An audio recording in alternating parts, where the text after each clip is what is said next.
오늘 2020년 사순절 5번째 주일입니다. 2020년 사순절 우리는 마태복음을 통해서 예수님의 복음에 대한 이야기를 함께 나누고 있습니다.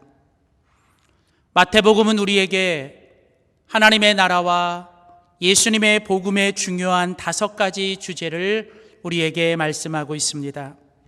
첫 번째는 예수님의 오심, 예수님이 이 땅에 오심에 대해서 말씀하시고, 그리고 그 예수님이 이 땅에 오심으로 인하여 우리들이 하나님의 아들, 하나님의 자녀가 된 것이고, 그리고 그렇게 하나님의 자녀가 된 우리들은 이 땅에서 하나님의 나라를 위해서 살아가야 한다. 그리고 그 하나님의 나라는 바로 이 땅에서 하나님의 교회를 통해서 세워지고 확장되어 간다라고 하는 게 지금까지 4번에 걸친 마태복음의 복음의 이야기의 주제입니다. 예수님의 오심과 하나님의 아들, 그리고 하나님의 나라와 하나님의 교회, 그리고 이어지는 이제 마태복음 오늘 19장과 이제 20장을 통해서 하나님께서 우리에게 말씀하시는 예수님의 복음 속에 담겨져 있는 5번째 주제는 바로 하나님의 은혜입니다. 오늘 저는 여러분과 함께 읽은 마태복음 19장 오늘 30절부터 오늘 20장 16절에 있는 본문 말씀 가지고 마태와 함께하는 예수님의 복음 이야기 그 5번째 하나님의 은혜는 이라는 제목으로 하나님의 귀한 말씀 전하도록 하겠습니다. 새들이 이렇게 날아가는 것을 보게 되면 이 새들이 나는 방법에는 크게 3가지가 있다고 합니다. 첫 번째는 새들 중에 이렇게 날아가는 새들 중에 첫 번째 그들이 날아가는 모습을 보면 파닥거리는 게 있어요. 주로 아주 작은 새들이 이렇게 날아가는 모습을 보면 그들은 자기의 그 조그만 날개를 끊임없이 파닥거리고 있습니다. 어떻게 하든 떨어지지 않으려고, 어떻게 하든 날아가 보려고 그 작은 날개짓을 하며 끊임없이 자신의 힘과 노력으로만 이렇게 살아가려고 하는 모습들이 그 작은 새들의 파닥거림 속에 보여요. 벌새라고 하는 이 작은 새는 1초에 70번이나 이 파닥거린다고 하는 거예요. 어떻게 하든 떨어지고 죽지 않으려고 파닥거리는 그들의 모습이 보여요. 두 번째 종류의 새는 조금 더 비교적 큰 새들인데, 이 조금 더 큰 새들이 날아가는 방법은 활강하는 것이 있어요. 활강. 이 비교적 큰 새들은 이제 힘을 비축했다가 그들은 이제 조금 더 높이 올라가서 그들은 그 위에서 아래로 조금씩 미끄러져 내려오는 방법이에요. 그들은 작은 새들이 그저 파닥거리면서 날아가는 것보다는 조금 더 자신들의 상황과 그 여러 가지들을 이용할 줄 아는 새들이죠. 그래서 그들은 작은 새들이 파닥거리는 것보다는 조금 더 오래 날고 조금 더 멀리 납니다. 그러나 이 새들이 활강하는 거에도 한계는 있습니다. 그러나 마지막 3번째 독수리가 날아가는 방법은, 독수리는 절대로 파닥거리거나 아니면 활강하지 않고요, 독수리가 날아가는 모습은 그 독수리는 기류를 이용해요. 그러니까 이 독수리가요, 가장 멀리 그리고 가장 오랫동안 날아갈 수 있는 그 방법은 바로 이 독수리는 자기의 힘이 아니라 바로 이 땅에서부터 솟아나는 따뜻한 기류와 위에서부터 내려오는 바람의 흐름을 잘 알고 그는 그 기류 속에 자신의 몸을 던집니다. 그래서 독수리는 그 기류 속에서 자신의 몸을 던지고, 독수리는 자신의 날개짓이 아니라 그 바로 기류의 힘으로 독수리는 날아가는 거예요. 그래서 독수리는 시속 130km, 최대 6000km까지 이 독수리는 날아갈 수 있습니다. 이사야 40장 31절에 보면 오직 여호와를 앙망하는 자는 새 힘을 얻으리니 독수리가 날개치며 올라감 같을 것이요 다른 박질하여도 곤비하지 않고 걸어가도 피곤치 아니하겠다는 거예요. 너희가 청년이라도 너희가 장년이라도 피곤하고 넘어질 수 있다는 것입니다. 우리가 아무리 젊고 우리가 아무리 힘이 있어도 마치 작은 새가 파닥거리며 날아가는 것처럼 우리가 이 땅을 우리의 힘으로만 살아가고 파닥거리며 살아가는 건 한계가 있어요. 그렇다고 우리가 조금 상황과 환경을 따라 살아가는 그런 활강하는 것도 한계가 있다는 것이죠. 여러분, 이 땅을 사랑하는 진정한 그리스도인 하나님의 사람들은 오직 하나님이 우리에게 주시는 성령의 바람과 하나님의 은혜를 통해 살아가야 될 줄 믿습니다. 사랑하는 성도 여러분, 지금 여러분이 살아가는 인생, 지금 여러분들의 모습은 어떻게 살고 있습니까? 하나님을 믿는다고 말하면서도 오직 내 힘으로만 파닥거리며 오직 내 힘으로만 살고 있지 않습니까? 이 세상 사람처럼 시대를 바라보고 오직 운을 쫓아가며 뭔가 대박을 바라며 환경과 상황을 쫓아 살고 있지는 않습니까?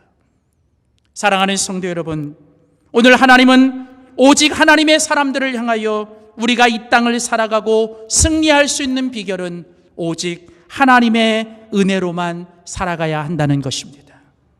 특별히 힘들고 어려운 요즘 같은 이 시대를 살아갈 때 우리가 믿음으로 살아가는 우리들에게 더욱더 간절히 필요한 게 있다면 그것은 바로 하나님의 은혜인 줄 믿습니다. 사랑하는 성도 여러분, 정말 매일매일 여러분과 저의 삶이 또 우리의 가정이 그리고 우리가 세워진 이 교회가 오직 하나님의 은혜로만 살아가고 하나님의 은혜로 세워지며 하나님의 은혜로 승리하는 우리 모두가 되기를 주의 이름으로 축복합니다. 그렇다면 하나님의 은혜로 살아간다는 건 어떻게 사는 것일까?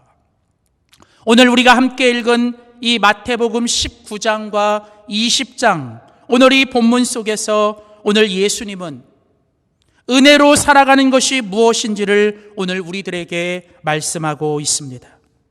오늘 우리가 함께 읽은 마태복음 19장 30절부터 20장 16절 말씀을 보시면 처음 구절과 마지막 구절이 똑같은 내용을 담고 있는 것을 보게 됩니다. 마태복음 19장 30절에 보면 그러나 먼저 된 자로서 나중되고 나중된 자로서 먼저 될 자가 많으니라. 20장 16절에 또 한 번 반복합니다. 이와 같이 나중된 자로서 먼저 되고 먼저 된 자로서 나중되리라. 오늘 예수님은 먼저 된 자와 나중된 자에 대해서 이야기를 합니다. 그러면서 오늘 마태복음 20장 1절 말씀에 보면 천국은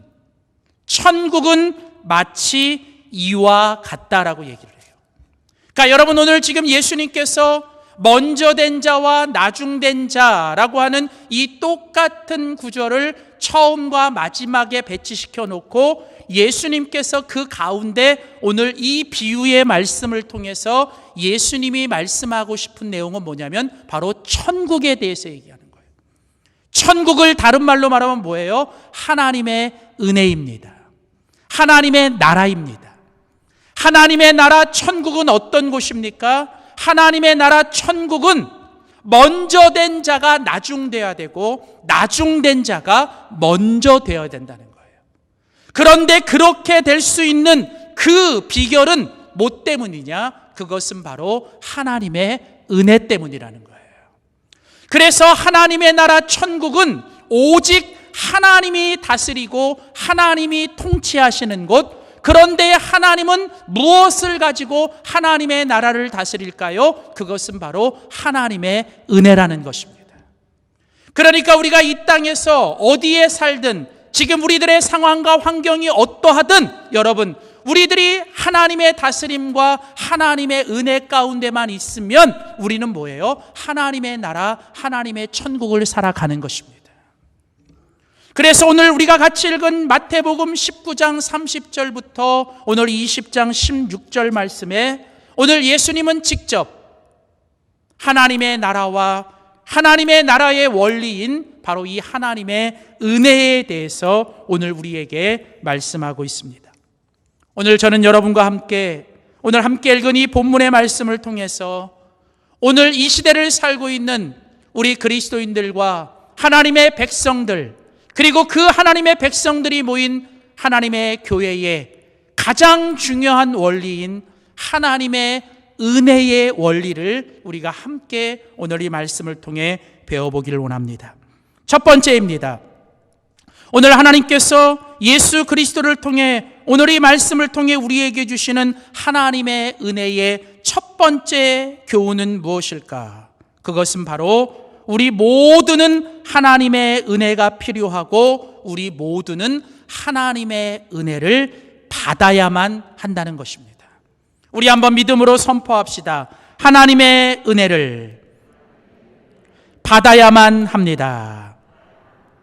자, 오늘 우리가 함께 읽은 이 본문, 우리가 같이 읽은 이 본문은 우리들에게 이제 예수님의 비유를 설명합니다. 오늘 이 본문의 비유는 먼저 된 자와 나중된 자를 우리에게 소개하면서 그 먼저 된 자와 나중된 자를 이 만드시는 그 집 주인에 관해서 이야기를 해요. 오늘 마태복음 20장 1절 말씀에 보면 천국은 마치 품꾼을 얻어 포도원에 들여보내려고 이른 아침에 나간 집 주인과 같다는 거예요. 자, 여러분, 오늘 이 본문은 먼저 된 자와 나중된 자를 소개합니다. 근데 이 먼저 된 자와 나중된 자는 오늘 이 예수님의 비유 속에 누구냐면 바로 이 품꾼들입니다. 오늘 마태복음 20장 1절부터 16절 말씀에 나오는 예수님의 이 비유 속에 나오는 이 품꾼들이 나와요. 오늘 20장 1절에 보면 품꾼을 얻으려고 포도원 들여보내려고 하는 집주인과 같다라는 거예요. 오늘 이 예수님의 비유의 핵심은 바로 천국에 관한 이야기예요. 그리고 그 천국은 바로 하나님의 은혜가 다스리는 곳. 그래서 예수님이 이 하나님의 은혜에 대해서 설명하려고 오늘 두 가지 비유를 듭니다. 그 비유 속에 등장하는 주인공은 집주인이에요. 당연히 이 집주인은 하나님 아버지를 가리키는 것이고 그 집주인이 찾아 나선 품꾼들은 바로 뭐냐면 바로 우리들을 가리키는 거예요. 자, 오늘 이 본문의 비유 속에 나오는 이 품꾼들은 바로 우리들의 모습입니다. 우리는 이 품꾼들에 대해서 조금 더 자세하게 알아볼 필요가 있습니다. 오늘 우리가 함께 읽은 마태복음 20장 1절, 이 품꾼이라고 하는 사람들은 예수님의 이 본문 속에서 어떤 자들이냐? 예수님 당시 1세기에 이 팔레스타인의 이 품꾼들은 당시 시대에 가장 가난한 자들, 가장 열악한 자들을 가리키는 것입니다. 원래 이들이 처음부터 그렇게 가난했던 사람들은 아니었어요.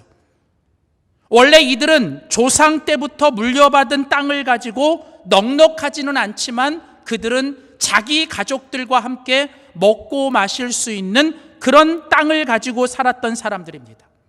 그런데 예수님 당시 로마 제국이 이제 이 팔레스타인과 이스라엘을 침략하여 지배하면서부터 로마는 그 팔레스타인에게 많은 세금을 거두게 됩니다. 게다가 그 팔레스타인을 다스리고 있던 헤롯 왕은 이 로마에게 잘 보이려고 더 많은, 로마가 요구하는 것보다 더 많은 세금을 이 사람들에게 착취하기 시작합니다. 그래서 이 당시의 사람들은 자기가 가지고 있는 땅에서 나는 이 곡식만 가지고 그 세금을 감당할 수 없어서 그들은 매년 뭐예요? 빚을 지게 됩니다. 사채를 지게 되고 그들은 빚이 쌓이게 되고 결국은 그 빚을 감당하지 못하여 조상 때부터 물려받은 땅을 뭐예요? 결국은 그들은 빼앗기게 돼요. 그래서 그들은 언제부터인가는 자기가 가지고 있는 땅을 지주에게 빼앗기고 그들은 그저 하루하루 뭐예요? 그냥 품삯을 받고, 하루 당시 품삯이 얼마냐면 1데나리온인데 그들은 하루의 품삯을 받으며 하루하루 근근히 뭐예요? 살아가는, 하루살이 인생을 살아가는 사람들이 바로 오늘 이 본문 속에 등장하는 품꾼들이라는 거예요. 그래서 여러분, 오늘 이 본문의 비유에 보면 이제 이른 아침, 오늘 1절에 보면 이른 아침이라고 말하는 이 시간은 하루가 시작되는 오전 6시입니다. 사람들은 어떻게 하든 오늘 하루를 또 먹고 살기 위해, 오늘 하루 또 가족들을 먹여 살리기 위해 그들은 또 인력시장에 나가서 그들은 또 오늘 이 하루 자기가 어디엔가 쓰임 받으려고 그들은 또 누군가를 기다리고 있다는 거예요. 내가 오늘 하루 벌지 않으면 나뿐만 아니라 우리 모든 가족들이 먹고 살 수 없는 바로 그 시대. 그래서 사람들은 이른 아침부터 하루 종일 누군가에게 쓰임받기 위해서 그들을 기다리고 있고, 오늘 본문에 보면 그 주인이 그 품꾼들을 쓰고 있다는 거죠. 거기에 보면 이 품꾼들이 이제 차례대로 이른 아침, 그리고 3시, 6시, 9시까지 계속 이 집주인에 의해서 고용되고 있습니다. 그런데 문제는 뭐냐면, 오늘 우리가 함께 읽은 오늘 본문 5절 말씀에 가보면, 5절 말씀에 보면 제6시와 제9시에도 또 나가 그와 같이 하고, 그 다음에 6절에 가보면 제11시에도 나갔어요. 여러분, 여기서 제11시는 오늘날의 시간으로 말하면 오후 5시입니다. 여러분, 하루가 오전 6시에 시작돼서 오후 6시가 되면 하루가 끝나요. 그러면 오후 5시, 오늘 11시라고 하는 건 오후 5시면 지금 뭐예요? 이제 하루가 1시간밖에 안 남은 거예요. 자, 어떤 사람들은 아침 일찍 고용되어서 지금 열심히 일을 하고 이제 하루의 일을 마감해야 되는 그 시간에, 어떤 사람들은 아직 시작도 못하고 아직 누군가에게 고용도 못 되고 지금 어떤 일도 못하고 있는 사람들이 있다는 것입니다. 오늘 예수님의 비유 속에서 나중된 자라고 할 때 이 나중된 자의 구체적인 모습이 바로 이 오후 5시에도 아직 뭐예요? 누군가가 불러주지 않은 그런 사람들.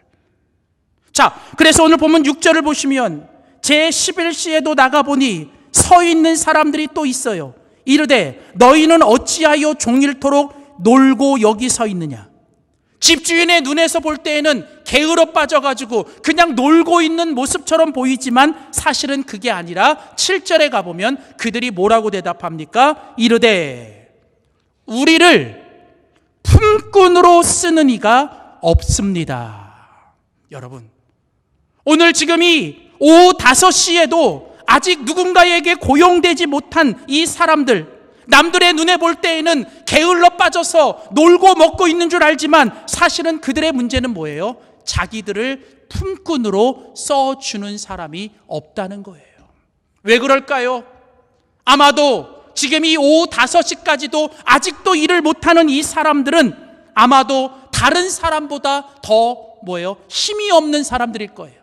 딱 봐도 저 사람은 일을 못하게 생겼고 저 사람은 힘이 없게 생겨서 모든 사람에게 밀릴 수도 있을 겁니다.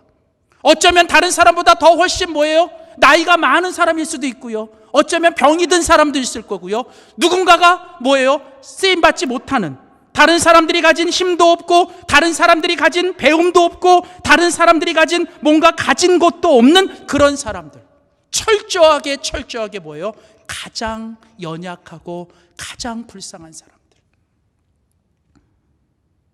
오늘 바로 이 본문의 비유 속에 나중된 자가 먼저 되고 먼저 된 자가 나중된다고 얘기할 때 이 나중된 자의 오늘 핵심은 바로 이 오후 5시까지도 아직 누군가에게 쓰임받지 못하고, 그래서 이제 나에게 남은 시간은 1시간밖에 없고 오늘 하루도 나는 이제 공쳤다, 오늘 하루도 나는 끝났다라고 생각하며 자기 자신에 대한 연민과 자기 자신에 대한 열등감과 자기 자신에 대한 아픔 속에서 그렇게 인생을 포기하고 절망하며 이제 낙심하고 살아가는 그 사람들이 오늘 이 본문 속에 등장하는 품꾼들과 특별히 뭐예요? 오늘 이 오후 5시 인생 같은 사람들.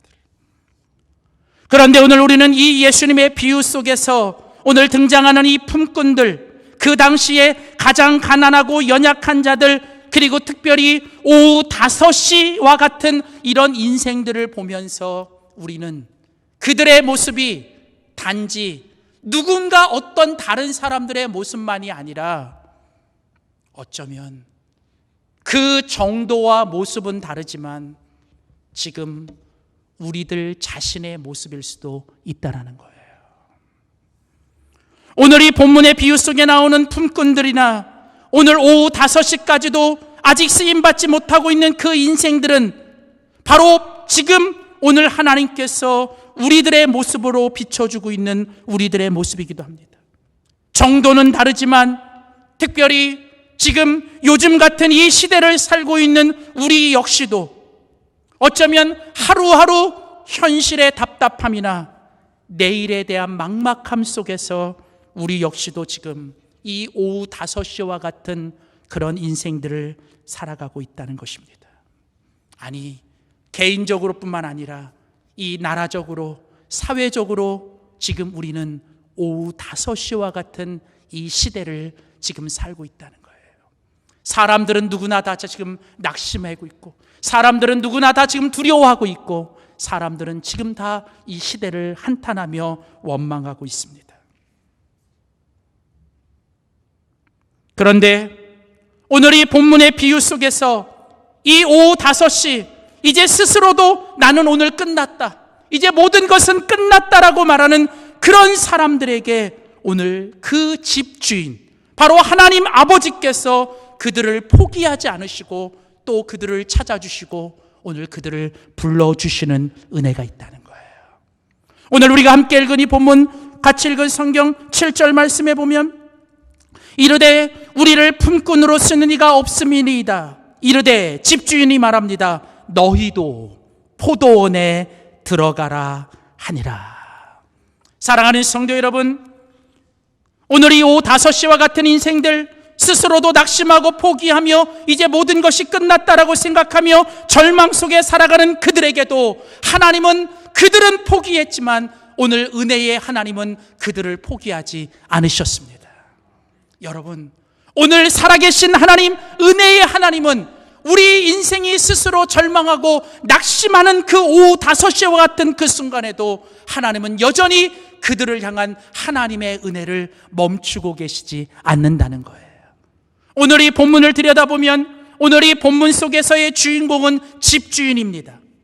오늘 이 본문을 들여다보면 이 품꾼들을 찾아주시는 분도 하나님이시고, 만나주시는 분도 하나님이시고, 불러주시는 분도 하나님이시며, 그들을 포도원에 들여보내시는 분도 하나님이시고, 그들이 누구이든 상관없이, 언제 불렀든 상관없이 그들을 하나님의 나라를 위해 쓰임받게 하시는 분도 처음부터 끝까지 누구예요? 하나님이시라는 거예요. 사랑하는 성도 여러분, 오늘 예수님께서 이 본문의 비유를 통해서 우리들에게 말씀하시는 것은 무엇입니까? 내가 남들보다 조금 더 앞서간다고요? 내가 남들보다 조금 더 가졌다고요? 내가 남들보다 조금 더 배웠다고요? 그러나 여러분, 우리 모두는 하나님 앞에 서서 똑같은 품꾼인 것입니다. 내가 지금 남들보다 힘이 없고 나이가 들고 나는 지금 가진 게 없고 배운 게 없다고요? 그러나 하나님의 은혜 앞에는 우리 모두는 다 동일하다는 것이에요. 사랑하는 성도 여러분, 오늘 이 본문의 비유가 우리에게 말씀하시는 것은 무엇입니까? 오늘 우리는 모두는 하나님의 은혜가 필요하며 하나님은 우리 모두에게 하나님의 은혜를 지금도 부어주기를 원하신다는 거예요. 그리고 우리는 그 하나님의 은혜를 뭐예요? 지금 받아야만 한다는 거예요. 오늘 우리가 같이 읽은 이 본문 속에 오늘 이 품꾼들의 진짜 문제는 그들의 시간이나 그들의 상황이나 그들의 현실이 문제가 아니라 그들의 삶에 하나님의 은혜가 없는 것이 문제라는 것입니다. 사랑하는 성도 여러분, 오늘 이 품꾼들에게 집주인, 바로 그 하나님께서 은혜를 베풀어 주시기 위해 그들을 찾아오시고 그들을 만나주시고 그들을 불러주시고 오후 5시가 되었음에도 하나님은 그들을 포기하지 않으시며 그들을 끝까지 불러주시는 이 하나님의 은혜가 오늘 이 본문의 비유 속에 그 품꾼들을 향한 은혜일 뿐 아니라 오늘 이 시대를 살고 있는 저와 여러분, 우리 모두를 향한 하나님의 은혜인 줄 믿습니다.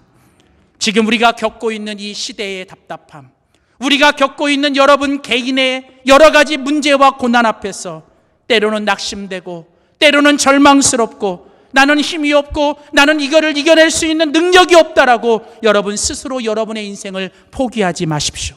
저와 여러분의 인생을 끝낼 수 있는 분은 오직 하나님 한 분밖에 없는 줄 믿습니다. 하나님의 은혜는 너무 늦은 때가 없습니다. 하나님의 은혜는 절대로 늦은 때가 없습니다. 우리가 끝났다라고 말하는 그 시간도 하나님은 여전히 우리들의 삶 속에서 은혜로 역사하시는 줄 믿습니다.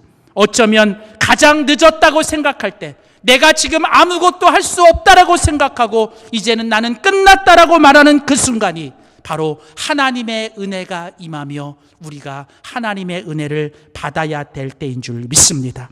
사랑하는 성도 여러분, 오늘 우리 모두는 하나님의 은혜 없이는 살 수 없는, 아니 하나님의 은혜가 절대적으로 필요한, 특별히 정말 우리가 겪고 있는 지금 이 시대의 고난과 이 시대의 아픔 속에 우리는 무엇보다도 그 어느 때보다도 우리는 하나님의 은혜를 받아야 될 줄 믿습니다.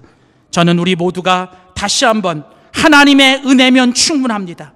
하나님의 은혜면 족합니다. 하나님의 은혜 없이는 살 수 없습니다라고 고백하며 우리 모두가 다시 한번 하나님의 은혜 앞에 나가 하나님의 은혜를 받을 수 있는 저와 여러분, 그리고 그 하나님의 은혜만 임하면 우리들의 상황, 우리들의 환경은 그 하나님의 은혜 앞에 다 덮어지고 그 하나님의 은혜로 우리 모두가 다 승리하게 될 줄 믿습니다. 두 번째로 오늘 우리가 함께 읽은 이 예수님의 비유를 통해 오늘 하나님께서 말씀하시는 두 번째 하나님의 은혜의 원리는 무엇일까? 우리 한번 두 번째 믿음으로 선포합시다. 하나님의 은혜를 지켜야만 합니다. 오늘 예수님께서 이 마태복음 20장의 이 비유를 통해서 우리에게 가르쳐 주시는 첫 번째 하나님의 은혜의 원리는 우리는 하나님의 은혜를 받아야만 된다는 거예요. 특별히 나중된 자를 통해서 하나님은 그걸 얘기를 해요. 나는 지금 오후 5시와 같은 나는 이제 나중된 자라고 여기십니까? 여러분 절대로 절망하거나 절대로 포기하지 마십시오. 하나님의 은혜는 절대로 늦은 때가 없어요. 오히려 늦었다고 생각하고 나는 힘이 없고 나는 지금 나중됐다라고 생각할 그때가 하나님의 은혜가 임할 때라는 거예요. 자, 그러면서 예수님께서 이제 이 비유를 통해 두 번째 말씀하시는 건, 이제 예수님께서 첫 번째는 나중 온 자들, 이 나중 온 자들은 이방인들을 가리키는 거고 죄인들을 가리키는 거예요. 그런데 예수님께서 두 번째로 이제 먼저 온 자를 통해서 두 번째 하나님의 원리를 얘기하세요. 여기서 이 먼저 온 자들은 이방인들이 아니라 유대인들이에요. 그러니까 먼저 하나님에 의해 선택받고 먼저 하나님의 은혜를 받은 자들. 그리고 이들은 이 본문의 문맥 속에서는 또한 예수님의 제자들이기도 해요. 그들은 예수님으로부터 다른 사람보다 먼저 부름을 받고 예수님에게 택과 특혜를 많이 받은 사람들이에요. 그리고 오늘 이 비유의 문맥 속으로 들어가 보면 오늘 이 먼저 온 자는 아마도 뭐예요? 가장 이른 아침. 그러니까 가장 이른 아침에 그 집 주인에게 부름을 받은 그 사람들일 겁니다. 자, 그런데 문제는 뭐냐면 나중 온 자의 문제는 하나님의 은혜를 받지 못한 게 문제라면 먼저 온 자들의 문제는 뭐냐면 이 먼저 온 자들의 문제는 하나님이 이미 먼저 주신 그 은혜를 시간이 지나면서 그들이 어느 순간 그 은혜를 잊어버렸다는 거예요. 어느 순간 그들은 하나님께 받은 은혜, 하나님이 그들에게 주신 첫사랑, 하나님이 그들에게 받은 첫 은혜를 어느 순간 시간이 지나면서 그들이 뭐예요? 그 은혜를 잊어버리고 살아간다는 거예요. 그러니까 문제는 거기 있는 거예요. 특별히 오늘 이 본문 속에서 보면 이른 아침 오전 6시에 부름을 받은 이 사람이 하루 종일의 시간이 한 시간 한 시간 흘러갑니다. 그리고 이제 나중에 가보면 이 이른 아침에 온 사람은 처음 부름 받을 때 와, 주인이 나를 써주시는구나라고 하는 그 감격을 잊어버린 채 뭐예요? 그 안에 하나님이 주신 은혜를 새카맣게 까먹고 하나님의 은혜가 전혀 없는 사람이 돼버린 거예요. 그런 모습은 지금 이 본문의 문맥 속에 보면 예수님을 따르는 제자들에게도 나타나는 거예요. 어느 순간 제자들은 지금 뭐예요? 내가 지금 예수님에게 모든 걸 다 버려두고 예수님 쫓았으니 지금 나에게 예수님이 주실 상급은 뭔지, 제자들의 머릿속에는 뭐예요? 지금 예수님께 받을 것만 생각하고 있고, 그들은 예수님을 따르면서도 뭐예요? 내가 높으니 내가 높다, 내가 너보다 높다라고 서로 누가 높은지를 싸우고 있다는 거예요. 여러분, 이런 모습이 2000년 전 그 제자들이나 그 유대인만의 모습이 아니라 오늘 이 시대를 살고 있는 교회 안에 있는, 특별히 모태신앙이라고 말하고, 특별히 나는 오랫동안 예수 믿었고, 나는 교회 오래 다녔고, 나는 그래서 지금 남들보다 어떤 직분이 있다라고 말하는 우리들의 모습 속에 바로 이런 은혜들을 잊어버린 모습이 있다라는 거예요. 그런 우리들에게 오늘 예수님은 이 비유를 통해 너희들에게 주신 그 은혜를 너희들이 끝까지 잊어버리지 말고 그 은혜를 지켜내고 살아야 된다는 거예요. 오늘 우리가 같이 읽은 이 본문 속에 보면 이 본문의 비유는 이제 계속 지나갑니다. 이제 오후 5시에 마지막 그 품꾼들을 부르시고 또 1시간이 지나고 이제 하루가 끝났어요. 자, 이제 하루가 끝나고 이제 뭐가 남았을까요? 이제 하루 종일 일한 품꾼들에게 이제 집주인이 뭐예요? 임금을 줍니다. 자, 그런데 오늘 본문의 반전은 어떻게 되냐면 보통은 어떻게 해요? 먼저 온 사람부터 임금을 주잖아요. 근데 오늘 이 본문 속의 비유는 반전이 어떻게 되냐면 먼저 온 사람부터 임금을 주는 게 아니라 나중 온 사람부터 임금을 주는 거예요. 자, 그래서 거기 보면 제일 나중에 오후 5시에 온 사람에게 이제 집주인이 임금을 주는데 얼마를 줘요? 한 데나리온을 주는 거예요. 여러분, 놀랍게도요, 처음 그 오후 5시에 데리고 온, 일꾼을 데리고 올 때 집주인은 얼마를 주겠다고 약속하지 않습니다. 그저 그 시간에 부름받고 그 시간에도 써주시는 것만으로도 얼마를 주든 고마운 거예요. 그런데 놀랍게도 뭐예요? 당시에 하루 종일 일을 해야만 주는 뭐예요? 한 데나리온을 똑같이 뭐예요? 집주인이 주는 거예요. 이게 은혜예요. 이게 은혜라고. 내가 뭘 얼마를 더 했고, 내가 뭘 얼마를 더 많이 했고, 내가 뭐 얼마를 더 봉사했고, 내가 더 큰 직분이 있고, 내가 더 오랫동안 예수를 믿었고, 그거에 따라서 주시는 게 아니라 그냥 값 없이, 우리의 대가 없이, 우리들의 공로 없이 우리 주님이 주시는 게 은혜라고요. 자, 그래서 뭐예요? 오후 5시에 온 사람에게 집주인이 뭐예요? 한 데나리온을 줍니다. 자, 문제는 오늘 성경에 보니까 제일 이른 아침 오전 6시에 온 사람이 그걸 보고 이제 마음속에 어떤 생각이 들어왔어요. 그래서 거기 보면 그 생각 속에 보니까 어떤 생각이 들었냐면 오늘 본문의 10절을 보세요. 10절. 오늘 마태복음 20장 10절에 보면 먼저 온 자들이 와서 뭐예요? 거기 먼저 온 자들이라는 건 제일 먼저 온 자들이에요. 제일 이른 아침에 먼저 온 자가 그걸 보면서 뭘 생각했어요? 더 받을 줄을 알았다. 여러분, 이게 사람 마음이에요. 보세요. 근데 재밌는 건 뭐냐면 처음에 이른 아침에 집주인이 그 이른 아침 오전 6시에 그 일꾼을 부를 때에는 분명히 약속을 합니다. 성경에 보면 2절에 그 약속을 할 때 얼마를 주기로 약속하냐면 한 데나리온씩 주기로 분명히 계약을 해요. 그러니까 여러분, 이 사람은 뭐예요? 그날 하루 한 데나리온을 받는 게 뭐예요? 당연한 거예요. 그게 그냥 일반적인 거, 그게 은혜예요. 그런데 오후 5시에 온 사람이 한 데나리온을 받는 걸 보고 이 처음 온 사람의 마음속에 뭐가 생겼어요? 이제 잘못된 기대가 생긴 거예요. 어떤 기대가 생겼을까? 제가 이 말씀을 묵상하다가 저 같으면 저가 또 그런 생각이 들었다 해요. 자, 보세요. 1시간을 일하고 한 데나리온을 받았으니까 나는 하루 종일 몇 시간 했어요? 12시간 일을 했으니까 나는 분명히 얼마 줄 거야? 계산 안 하셔도 돼요, 그냥. 자, 나는 1시간, 오후 5시에 와서 1시간 일 했으니까 한 데너로 받았는데 나는 아침 6시부터 와가지고 저녁 6시까지 했으니 나는 분명히 주인이 얼마 줄 거야? 12데나리온 줄 거야. 근데 처음에 얼마 약속했어요? 1데나리온 약속했어. 여러분, 지금 이건 뭐예요? 착각이에요. 이건 잘못된 기대입니다. 여러분, 우리 인간의 모든 문제는 우리들 속에 어느 순간 우리들 안에 생기는 잘못된 기대로부터 나오는 거예요. 사람의 모든 분노나 사람의 모든 실망은 어디서부터 오냐면 우리들 속에 있는 잘못된 기대로부터 오는 거예요. 마치 오늘 이 제일 먼저 온 사람들처럼, 오늘 이 제일 먼저 온 사람이 뭐예요? 자기는 지금 뭐예요? 나는 이 정도 받을 거야. 왜? 나는 저 사람보다 이렇게 했으니. 그러니까 이 사람의 지금 문제는 뭐예요?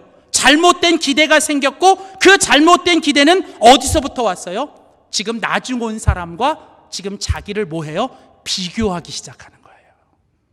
여러분, 인간의 문제는 끊임없이 내가 하나님 앞에 선 단독자여야 되는데 언제부턴가 우리가 내가 하나님 앞에 단독자로 서기보다는 우리가 뭐예요? 자꾸 끊임없이 다른 사람과 끊임없이 비교하려고 그러는 거예요. 이 비교의식, 남들과 끊임없이 비교하면서 열등감을 갖거나 우월감을 갖거나 시기하거나 질투하는 것, 이게 바로 뭐예요? 우리로 하여금 하나님의 은혜를 지키지 못하게 하는 적이라는 거예요.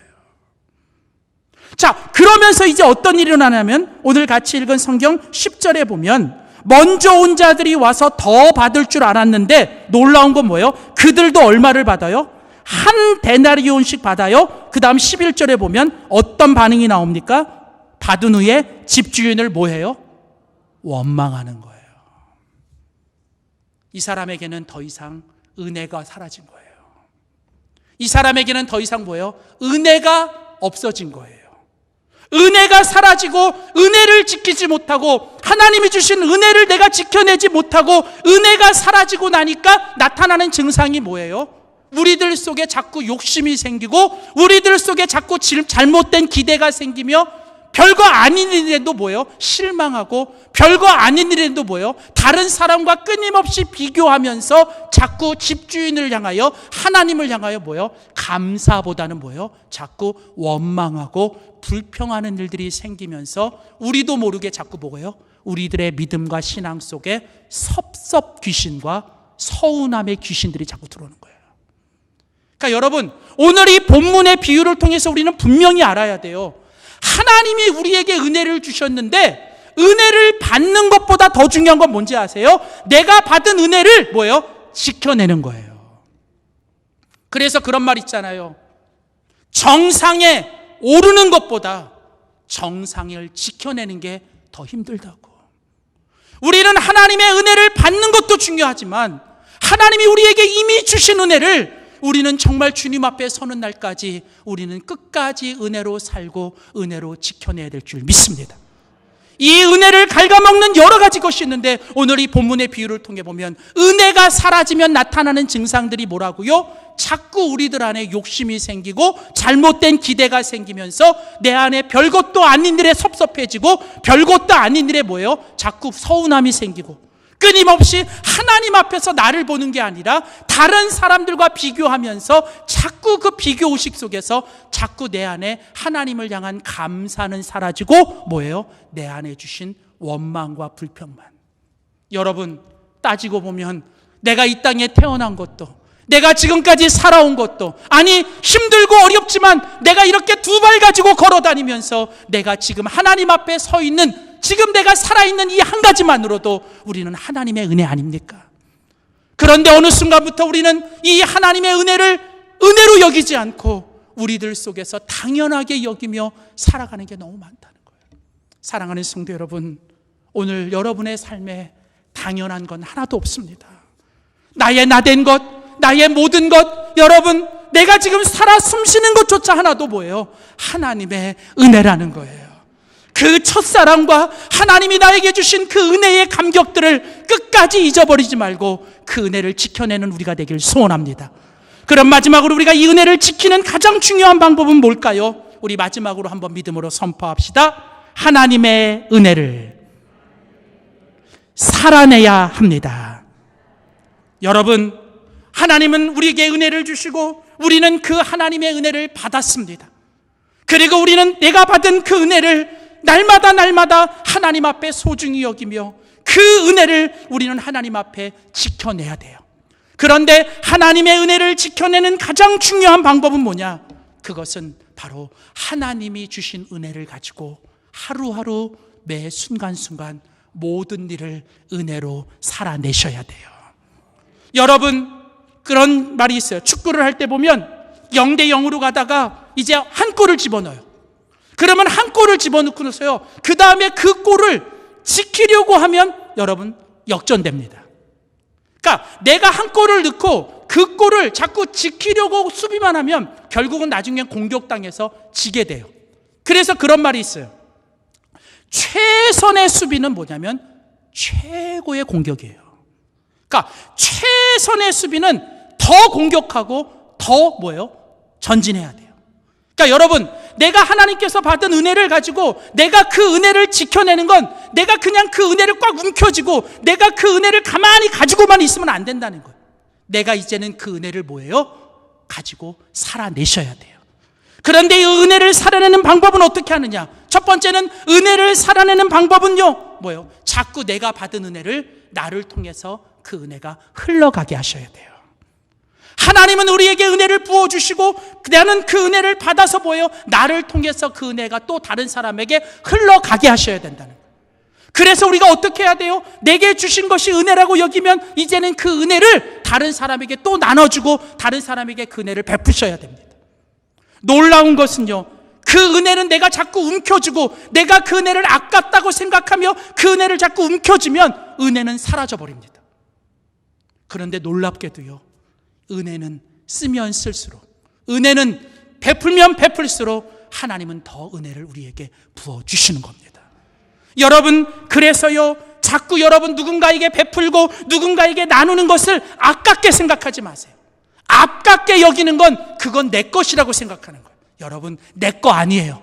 누가 주신 거예요? 하나님 주신 겁니다. 그러면 그건 뭐예요? 은혜거든요. 그러면 은혜는 뭐예요? 나누라고 주시는 거예요. 베풀고 나눌 때 그 은혜는 하나님의 은혜가 되는 거고요.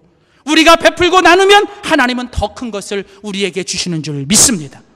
그래서 여러분, 우리가 은혜로 살아가기 위해서 우리는 받은 것을 자꾸 나눠주고 받은 것을 더 베풀고 우리는 나누고 살아야 됩니다. 우리는 이 땅에서 하나님의 은혜의 통로가 되어야 됩니다. 또 마지막으로 우리가 하나님 앞에 은혜로 살아가는 방법은, 여러분, 우리는 은혜로 살아가기 위해 우리는 오늘 주님처럼 살아야 된다는 거예요. 우리는 은혜로 살기 위해서 오늘 이 본문 속에 나오는 이 집주인처럼 우리는 주님처럼 이 땅을 살아가야 됩니다. 여러분, 처음 온 자가 이제 나중에 집주인을 향해 원망해요. 아니, 1시간 일한 사람도 한 데나리온 주고 하루 종일 일한 사람도 한 데나리온 주면 나는 손해본 거 아니냐고. 여러분, 손해가 난요, 손해본 게 난요, 처음 약속한 대로 준 거잖아요. 그거 받은 것도 은혜잖아요. 근데 자꾸 뭐 해요? 이 사람은요, 어느 순간부터 은혜가 떠나니까 모든 걸 뭐 해요? 계산적으로 살아요. 이 처음 온 사람이 자꾸 어느 순간부터 모든 걸 자꾸 계산하고 사는 거예요. 여러분, 우리들의 삶의 은혜가 떠나가면 우리는 어느 순간부터 모든 걸 자꾸 계산하고 살고요, 내가 너무 똑똑해지려고 해요. 여러분, 근데 아세요? 정말 하나님의 은혜로 사는 건 여러분, 때로는 주님처럼 바보처럼 사는 거예요. 계산하지 않고요, 그냥 주님처럼 희생하는 거예요. 때로는 이 주님처럼 손해보는 거예요. 오늘 이 본문의 비유에서 가장 희생하고 가장 손해본 사람은 누굴까요? 그거는 처음 온 사람이 아니라 바로 집주인이에요. 집주인은 자기의 모든 걸 다 주고 그 사람을 써준 거예요. 여러분, 때로는 이 땅에 살면서 나는 손해봤다고요? 나는 다른 사람 보고 억울하다고요? 여러분 정말 그렇습니까? 하나님의 은혜 앞에서 보면 억울한 게 어딨나요? 하나님의 은혜 앞에서 보면 여러분 너무 계산하지 마세요. 자꾸 내가 뭔가를 계산하며 남들보다 더 똑똑하게 살아가려고 하는 거, 여러분 그건 은혜가 아니에요. 때로는 주님 주신 은혜 때문에 남들 앞에 바보처럼 보이고 남들 앞에 내가 손해보고 희생하며 살아가는 것, 여러분 그게 바로 주님이 우리에게 베풀어 주셨던 은혜의 삶이고 오늘 우리가 이 땅에서 살아내야 될 은혜의 모습인 줄 믿습니다. 사랑하는 성도 여러분, 주님의 은혜 때문에 때로는 계산하지 말고, 때로는 손해보고, 때로는 희생하고, 때로는 정말 바보가 될 때 여러분 주님의 은혜가 우리에게 더 충만해질 줄 믿습니다. 사랑하는 성도 여러분, 우리는 은혜 없이는 살 수 없습니다. 그러나 하나님의 은혜면 충분합니다. 지금 아무리 힘들고 어려워도 여러분 하나님의 은혜면 족합니다. 기도하겠습니다.